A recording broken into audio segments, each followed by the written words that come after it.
Because it's time for Nerdy for 30, the podcast where we talk about nerdy-ish movies for 30-ish minutes. My name is Kevin Bauer, a.k.a. The Critic's Choice. With me, as always, the People's Champ, Tim Cack. If you feel it, chase it, baby. If you feel it, you must chase it. We are in December, which means it is now time for us to shift fully into our holiday programming. We are doing that today with a choice that I would like to start by apologizing for. For making you watch. Dare. This is Silent Night, the 2023 John Woo action movie. I thought it would be fun. It came out last year. We didn't see it. I'm like, this movie's got to be a great time. This movie bummed me the fuck out, Tim. Did you feel the same way? This was a hard movie to text during. They don't talk in this at all. This is an on your phone movie. And I had a hard time being on my phone because I started actually missing things. Because you got to watch the screen to see what's going on. And there's a lot of nothing going on for a lot of it. This isn't as fun as I thought it was going to be. There are cool things, neat moments, and then a lot of downtime, I would say. But I don't think this is in the Christmas rotation for me, Kevin. No, I don't think this is an ever again rotation for me, dude. It's weird. This is a movie for no one. It's so concerned with its story and its drama. And both of us are story guys. Both of us fully think that like you need a good engine to drive whatever car you got out there. But like, you know, a lot of action movies, it'll be like a supercar or like one of those, what do they call them? Like funny cars. The things that they do on like local speedways where it's just like a giant fucking engine with like the thinnest chassis possible on it. So they go crazy and light on fire and shit. I feel like that's most action movies. This one has like a thick, heavy block engine that's weighing everything down. And it's like been polished really well. And, you know, maybe a lot of craftsmanship went into it, but it's just not making the car do anything interesting, which hurts because he shows, I mean, it's John Woo, and he shows in this movie his action literacy. He shows you how incredible and how grounded he can make these action sequences. And then he takes all the fun out of it by making the protagonist care so much that he vomits that he just killed someone. It's like, I don't want that level of realism in an action movie. Like, if this guy's going to go, I guess I wanted like, what's the one where Michael Caine just goes on like a fucking rampage, like Harry Brown or something? If it's going to be this much killing, I want it to be senseless. Otherwise, it kind of hurts. Yeah, that's an interesting take. I wasn't really thinking about. I was thinking more along the lines. I feel like we've mentioned this before. What was the one that the one with the Monkey King or whatever that we watched? That was like the action movie. You know what I'm talking about? Monkey Man. Yeah. Monkey Man, where I feel like I've seen enough action movies that I don't need to see the badass becoming a badass. Yeah. Yes. I get it. I sat down for this movie. I know what it is. I love a montage. Like, let's speed it up. Let's get through this. Let's get to the good stuff. Right. I get that storytelling wise, there's a struggle and he's got to overcome something, but it's like, let's be real. What are we here for? Right. Or am I here for great storytelling, or am I here for badass action and like a cool main character to follow around? There are things that they did in like the prep for this, but there's like a half an hour, a third of this movie is just hanging out with this guy while he's sad and not really doing anything. The beginning is like this crazy car chase and he's gunning people down. They're gunning each other. And that action scene is very cool. And immediately I'm like, this is going to be good. And then immediately it's not. He's in a hospital. He can't walk. He comes home. Turns out his kid got shot. Turns out it was Christmas and the tree is still rotting it up. And now he's just drinking. And now his wife's leaving him. And now he's promised that he's going to kill these people. And he's like, Christmas Eve next year. Hell yeah, I'm circling that date. Everybody dies. And I didn't realize they were going to walk us through every single day of the calendar year leading to next Christmas Eve. They leave nothing to the imagination. I mean, they walk this guy through everything. He's got a dummy. He's practicing on the dummy. He's watching YouTube videos on how to fight. He's just They did a thing with like kettlebells where he's doing a kettlebell workout. And I thought for sure he lifts the kettlebell over his head. The camera follows it. And when he brings it back down, I'm like, he's more jacked than he was. Right. Yeah. And I'm like, this is it. It's go time now. And it was not. Now it's go time to go to the range, get gun certified, get a car. He pimps out the car. I'm like, finally, he's going to get behind the wheel. He is building this badass car for the night. And then he gets in it and you're like, hell yeah, he's going to start. It's time. He's going to go hunt these guys down. No, he's going to drive that pimped out car to a parking lot and he's going to practice doing turns with it in just a recreational lot. Like it's excruciating how bad this is. And I think if we skip over some of that, I would be interested in him coming. In theory, I like the idea of him being a regular, normal guy who is hell-bent on revenge and is like practically doing things the way like a real person could. He's watching YouTube videos to get on this stuff. He's, getting a gun license. He's doing things to his car that a normal person could. And then when he's killing, he feels remorse about it. He's like coming to grips with it. There's something compelling there about him struggling with this, but also he's like really good at it. Yeah. So there seems to be some dichotomy there of like he's getting his first kill, but then he just goes on to kill like 50 more people. And it's like, why is he so good at this, but also feeling this remorse and this journey? I mean, I don't know. It's all over the place for me, but the action's cool. I liked when they actually are fighting. It's neat. Mm-hmm. Yeah. The action's really, really cool. It's like gripping. I mean, the sequences it's like I said, it's shot so incredibly well and it's grittier, I think, than other John Woo stuff. It's got this really neat feel to it that I hate to say it, I feel like was kind of wasted on this specific movie. You mentioned him killing and being very good at it and then moving on to kill. It was really strange to me that at the very end, they do the fucking thing where he's got the guy and he's dead to rights. And then, who does he see in the disco ball to his right, but his son's face reflected there. And it's like the spirit of his son is telling him, don't do this, daddy. Don't become this man. But it's also a little late for that.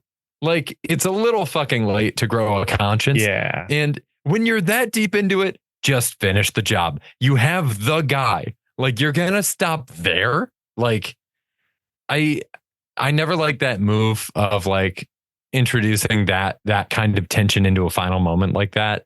And this was maybe the most egregious part because it's like, if it's like The Dark Knight, that works, where the whole premise is that Batman is not killing, and then he's right at the fucking edge. But when the guy's already been slaughtering, it's like you can't undo what you just did. Yeah, it's way too little, too late. And right before that, they have the encounter with like the woman who is, I guess, like the bad guy's love interest. And I don't know if she's like, she like works, their arrangement seems weird, but by the end of the movie, it's like, oh no, she's with him and may probably as culpable and stuff as he is. And it's like two guys. It's like Joel Kinnaman and Kid Cudi trying to kill this bad guy. And the woman comes out and neither wants to shoot the girl and she shoots them a lot.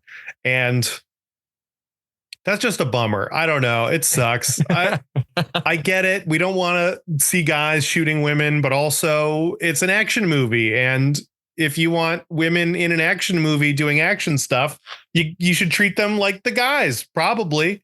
Or don't put us in that situation, right? Then don't have her do that, right? Why do we have this thing where like he has to get shot by her several times before we as an audience can give him permission to kill this person that we know is a bad guy and is trying to kill them?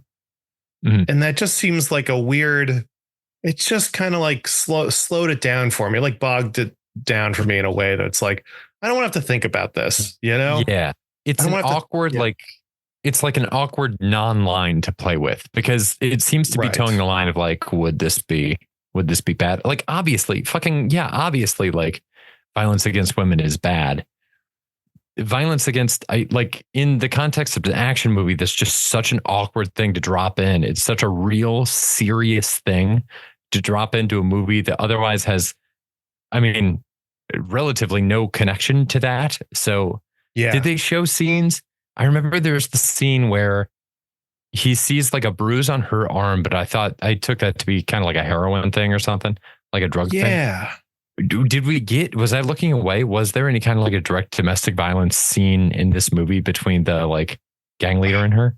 I don't think there wasn't anything specific. There wasn't anything like that, but there's like, he's taking photos of them from a distance and she's looking like forlorn at the window and is like, I mean, she had a look on her face where I was kind of like, oh, she wants out of here. But then she turns around and makes out with this guy. And I'm like, is she trapped here? Is he the one that's got her hooked on drugs? It just seems like this is like a really kind of gross relationship, whatever this is. And I don't know. It's just like, it's just a weird situation, man. I mean, I was watching The Night Comes for Us the other day, and it's awesome and it's badass. And there's badass women kicking ass in this. And you know what? They pair up women to fight women. And then we don't have to worry about this stuff because it's jarring. You know, I saw like a local match, like wrestling match, like professional wrestling match where it's fake. We know it's fake. It's not. They're not actually killing each other. They are taking bumps. It's prepared. And they did a mixed tag, which is like guy and a girl fighting a guy and a girl. And the women are supposed to fight each other. And if they do that on TV, that's what happens. The women fight each other. The men fight each other. But this was the indies. So the women and the guys were fighting women and the women were fighting guys too. And it's like, you know, this is fake. They're all professionals. They clearly all wanted to do this. Like, this is fun for everybody involved in this. But watching a guy like power slam a woman, even if you're like, she's a professional, this is all rehearsed. It's not. I don't like it, man. It's not cool. It's not cool. And it just doesn't. It doesn't clear the gut check. It doesn't clear the gut check. And to be having a great time and like drinking and hanging out and cheering, and then to see something like that, it's like everyone was like, oh, like this is weird. And to like have that moment in this movie in a way that's so unearned and just random was like, oh, like another thing to where it's already about his kid and his like, and it's Christmas and the son died and he's seeing the sun everywhere. And then Kid Cudi is around. Kid Cudi also wants to die for some reason. And we don't get any clarification on that. It's just a lot of unnecessary bullshit in this that dampen the spirit a little bit for me. There at the very end, he's dying. And he kills the main bad guy, chokes him to death, that he lays down to die and looking up at the globes. And he sees flashbacks of his time with his son. Then mixed in with the flashbacks is one random flash forward to the kid graduating. I didn't think there were any other flash forwards. It was one random one to him graduating. And then it went right back to flashbacks. And what is that? Why is the one thing he wants to see in the future his son graduating from high school? That's the one. I guess that is like a cliched, like proud parent moment, but that's the one. You want to see your kid grow up. It's not like them having kids, them getting married, them, I don't know, just spending quality time with them, seeing them as an adult. Why is it them graduating high school? And that's the only one. And then it's back to them as a kid. And Kid Cudi is also very excited to lay down next to this guy and just drift away. And it's like, Kid Cudi, what is your deal? What do you want from this movie? Why are you involved in this? And he's just so excited to do this with him. And that I don't get it. I don't understand. It looked cool. Kid Cudi kicks ass in this. They both kick ass, but I mean, yeah, what? Yeah, that's a good point. They both kick a lot of ass. Good look for Cudi. Maybe that's all he wanted, was a proof of concept. If you got to imagine, the scripts he's getting past, like John Woo, that's a name. Like that is a fucking name. I see a John Woo script. I'm imagining that there's going to be a point in time where I am walking down an alleyway in slow motion and dubs are flying. Like that is what I would want from that. Joel Kinnaman also, I could see where Kid Cudi would be like, Joel Kinnaman might be kind of blowing up. He's in the Suicide Squad movies. He's apparently a massive deal, I think, in Korea. He's like a huge deal Really? overseas somewhere. And I think he's even I like get a it. mascot for an amusement park or something. Like he's like a Wow. massive star overseas. So I could see it being a thing where like either A, he's like, well, he's already popping off over there. Maybe the studios are finally going to get behind him and let him do this caliber of action movie for a while. Or B, maybe Cudi's even thinking like maybe this movie won't make a ton of money in the States, but it's going to make a shitload of money internationally. And maybe it did. I forgot to look that up. We can check that out right now.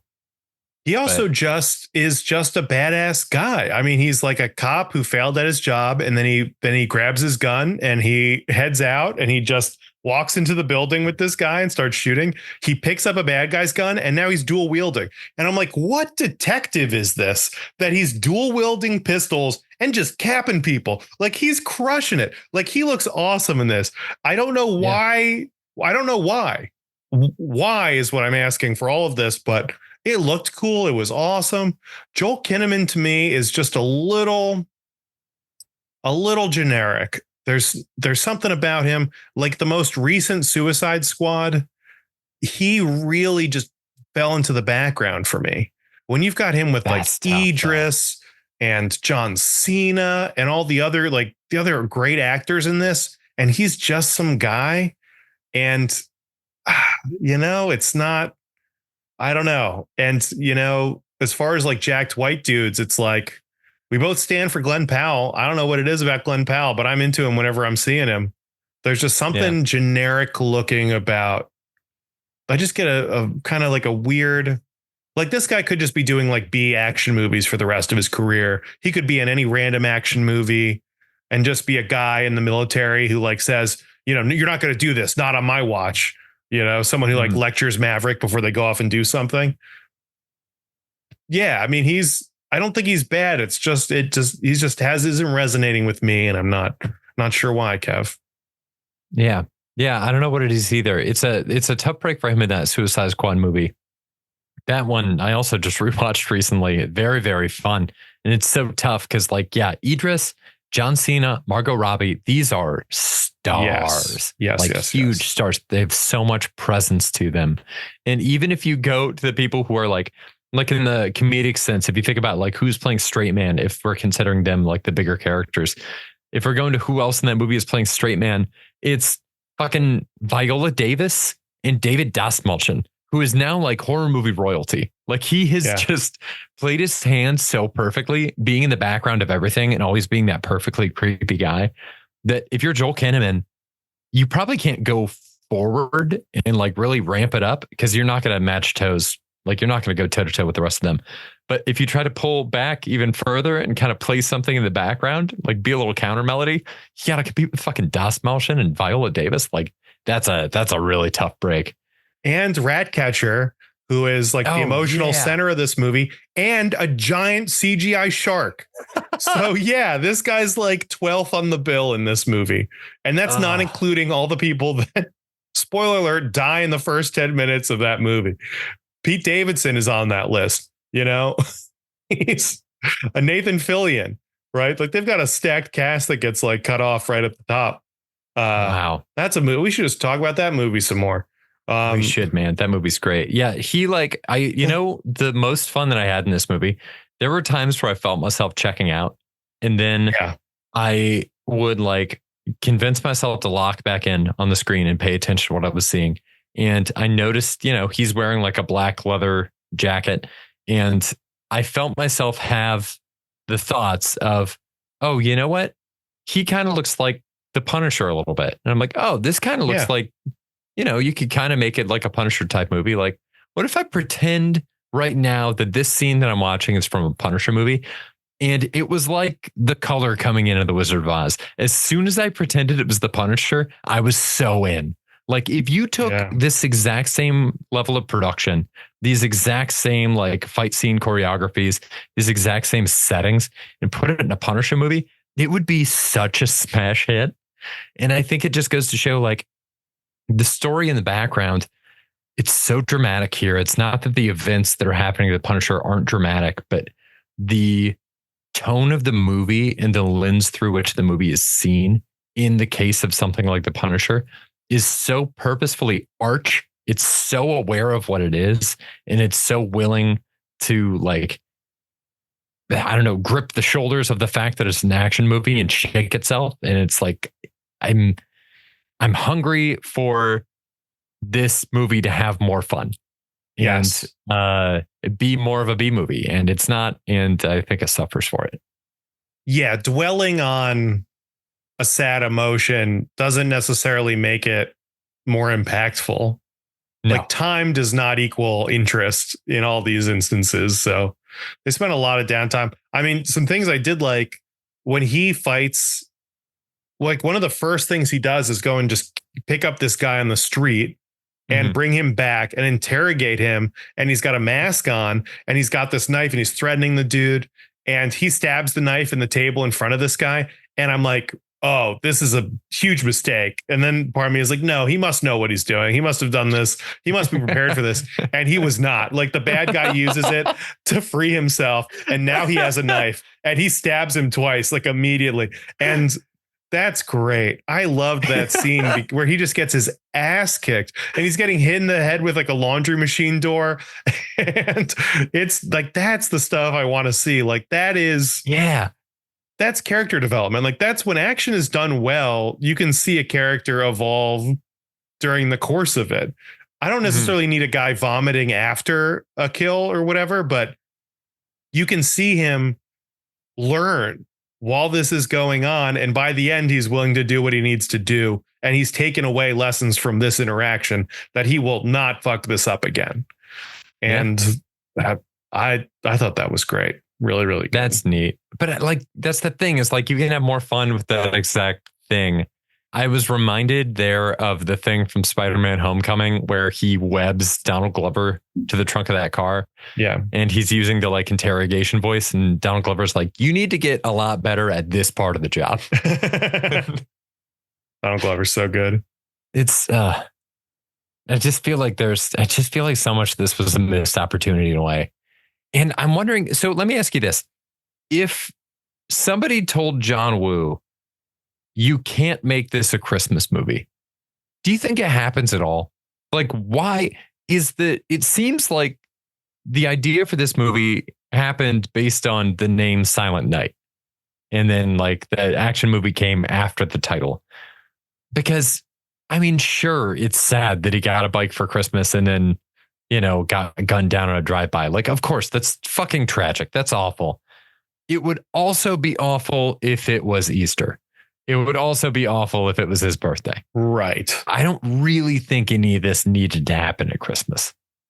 The name is really good. It's only really good if it's a Christmas movie. They are doing the absolute bare minimum to make this a Christmas movie. There's even a point where they cut to the bad guy and he's just wearing a Santa robe for no reason. Yeah. And they're like, oh, we have to remind them that it's Christmas because otherwise there's no Christmassy stuff outside. There's no one's dressed like it's Christmas. He's just going around. I mean, there's no extras in this. It's just empty backgrounds. and yeah, nothing in this is Christmassy at all, except you see the tree and you see it could have been his birthday and it would have been the same, but the name Silent Night is really good. And it is really cool that they didn't talk. I might have gotten over that. I don't know why his wife doesn't talk. That was a little weird. His wife, he can't talk back, but his wife is in the same house and she texts him. So all you see are text bubbles on the screen. But why wouldn't she talk to him? There's no logical reason why she couldn't just say words out loud to him unless they're trying to convey like she feels so distant from him and doesn't feel comfortable talking to him or something like that. But like, does the wife know what he's doing? Does she know this is his plan? Have they talked about this at all? Or is he just neglecting her to the point where she's leaving on her own independently of this suicide mission he's on? Yeah, I think she's leaving him, which to be fair, like it wouldn't take much if you just catch your partner watching a bunch of like knife kill tutorial videos. Like if your partner just gets really into like actual like hand-to-hand knife combat vids, you're looking up divorce attorneys. You're texting your sister to see if you can stay with her. Like, get the fuck at out least of get there. a lawyer. Yeah, at the very least, dude. Maybe start moving some stuff out of the joint accounts and into some personal accounts. Yeah, start saving in your own account a little bit. That's why you need separate accounts. But yeah, It's weird. That was a thing where it's like, obviously, sure, I respect the fact that it's a silent movie, but it is a little weird that nobody's really talking and that none of the people in the gang are talking to him really. And like, there's that scene where like the dude like roughs him up and then the like gang girlfriend pours, what was it, yogurt or ice cream or whatever the fuck she was eating, milkshake, Yeah. something. She like pours something on him and kind of laughs, and it's like nobody's saying shit. This is awkward. This is really awkward. Yeah, and I didn't understand that interaction at all either. He just like went up to them randomly, and I guess he was trying to find that guy, and he's surrounded by kids from the neighborhood. He's like paying off the kids. Then he randomly gets pushed down. Like he's like a pillar of the community, you know, he's doing that like mobsters giving out Thanksgiving turkeys, right? Where it's like, oh, I'm here, where I'm a part of you, but also I'm the reason why everything's so bad here. You wouldn't need these turkeys if I wasn't around. And yeah, and then they just you're right, there's scenes where it doesn't make any sense at all. And all the violent stuff, all the fighting, like the last third of the movie is very cool. And I like the action. And I'm cool with not talking during that. Mm-hmm. I'm fine with that. I mean, I don't need him and Kid Cudi to talk to each other. I mean, what's he going to do? Explain why he's there? I mean, no explanation would make sense. So why even waste the words? Just, you don't need it when you're fighting these things. I was surprising when there were compelling moments. I was surprising how good they were without speaking, but I don't know if they outweigh just the really awkward moments when it's like someone should be talking here. Sure. It was a distinct shift from did you see the movie last year? I think it's No One Will Save You. No. It is on Hulu. Hulu picked it up for distribution. It's like a Hulu. Yeah, No One Will Save You. It's like a Hulu original. If like you personally and also listener, you look this movie up. It's great. If you like horror movies, it's an alien movie. It's a home invasion movie. Wow. Basically, Caitlin Dever plays a woman who lives out in the woods alone. She like lives in a house that's kind of isolated from other homes around in her like small town, and aliens come to like abduct, and it's kind of like a home invasion thing. The movie rips. It is so good. It's easily one of like the top 2 movies that I saw last year. It took a solid, what the fuck? Balloons just I don't know what you did. You whatever you talked about was too empowering. They all got excited. That's weird. All the balloons YouTube went users off. will see a bunch of AI balloons. But I don't know how it took probably 45 to 50 minutes into the movie for Lauren and I to realize that there was no dialogue in the movie. Had no idea. Wow. It was so good. It was so well done up to that point that we legitimately did not even notice that there wasn't dialogue. And they held it true for the whole movie. There's no talking. You don't notice. That's great. But That's like great. Very different from this. Like this, it's so awkward. There's no talking. That one, like I said, you don't even notice. Yeah, it's weird. This feels more like a gimmick. There's moments when it's fine, but then the rest of the movie, it feels like a gimmick to do stuff like that. Yeah. But yeah. And then there's some other like just random, fighting cliches where it's like, where, I mean, they're just doing this whole fight thing. And then all of a sudden he's taking a campfire break. He's just like chilling by a fire pit. And then he gets on a motorcycle for some reason. And it's like, okay, so you're sneaking in this thing. And then he also does the thing that I always think is so silly in action movies. He's got a giant duffel bag full of stuff and then he uses like one grenade from it and then pulls out a shotgun, clips it to him, and that's it. And it's like, what else is in the duffel bag? Why didn't you use any of this? It really made me think about that scene in Deadpool where he loads up all the guns and then leaves them in the car and doesn't bring them. And I'm wondering if that is just another example of that, like organically, or if that's actually a commentary on this happening in movies. I'm convinced this happens I'd have to like go sit down and like dig through and try and figure this out. But it feels like a trope to me for sure. Loading up and then not using all of it. It's it's so corny. And it's like, why not? Just use all the things or just bring a shotgun. Why do we need the scene of you loading up a giant bag if you're not going to use the bag?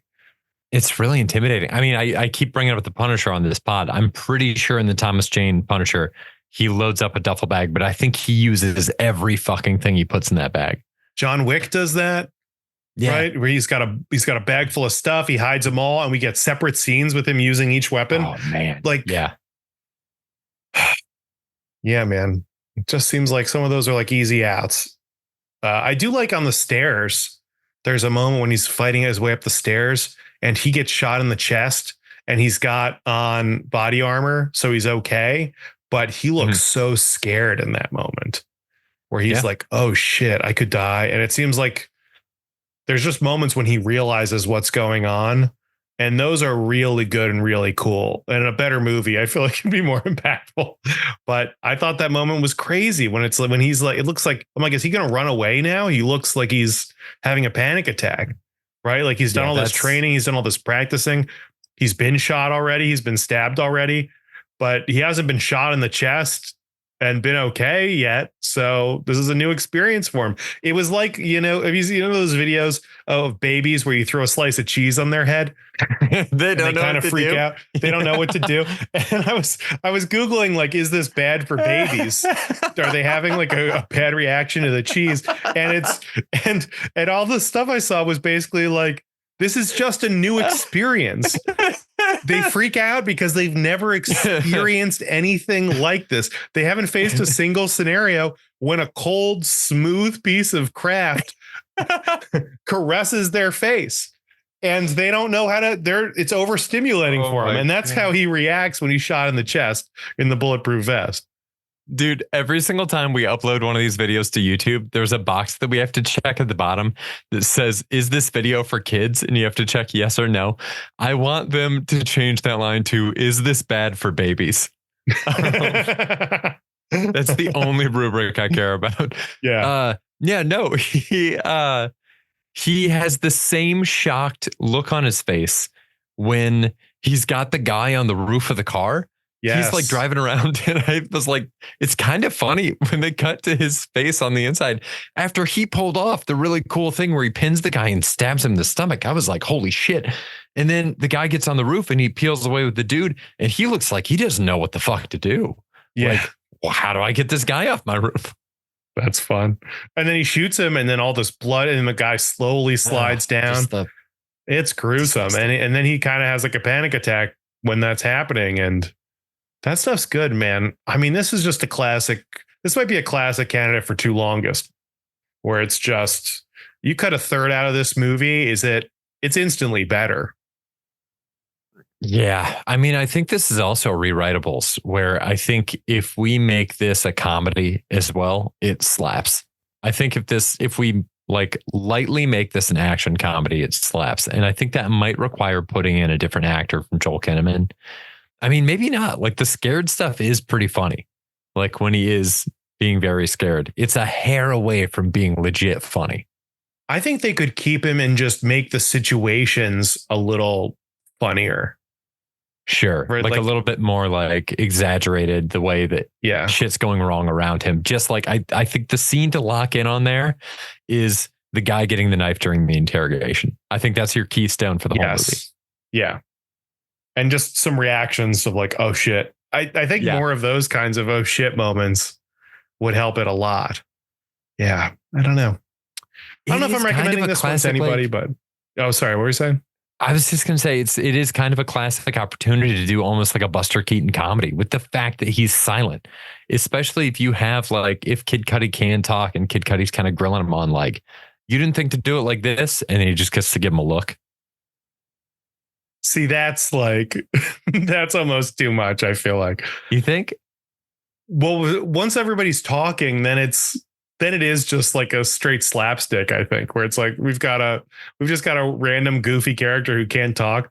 If they're still both not talking, they could have funnier moments. Him and Kid Cudi. Mm-hmm. They could have like I saved you you saved me moments like, oh, I thought you were going to betray me and I shoot somebody. And then you're like, hands up, like, I gotcha. Like there could be more of a playful attitude with this that would make it a funner action movie.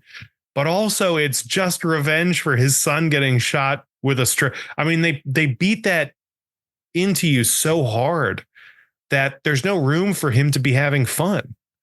No. So yeah, you got to replace that. It would have to be like, he got a big screen TV and they shot it.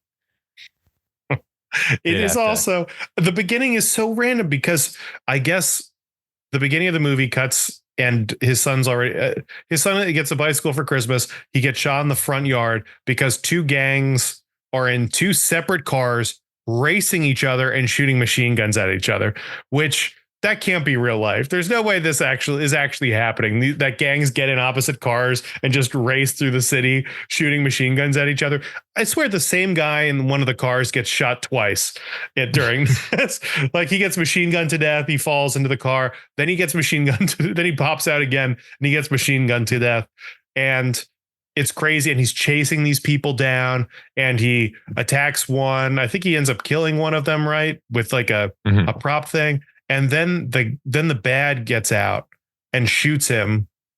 And he's so surprised to be shot that it's so weird where I was like, why is he just chased down a bunch of people with machine guns. Why is he surprised that they're trying to shoot him now? But I guess it makes more sense if it's just a random guy who goes insane. So yeah, fish out of water. There's something there, but yeah, I don't know. There's something. Yeah, you're right. Not going to recommend this to anybody. No recommendations. You do not need to watch it at Christmas. You can not watch it any other time of the year as well. Yeah, no, this is a oneer. This is a oneer. This is a oneer and doneer. Hey, speaking of oneers, we're going to be back here next week with Red One. Very excited for that. That one seems like it's an early Christmas classic contender. Could be fun. Oh, so we will see you there. Till then, thanks for listening, everybody, and stay nerdy. Bye. Stay nerdy. Bye.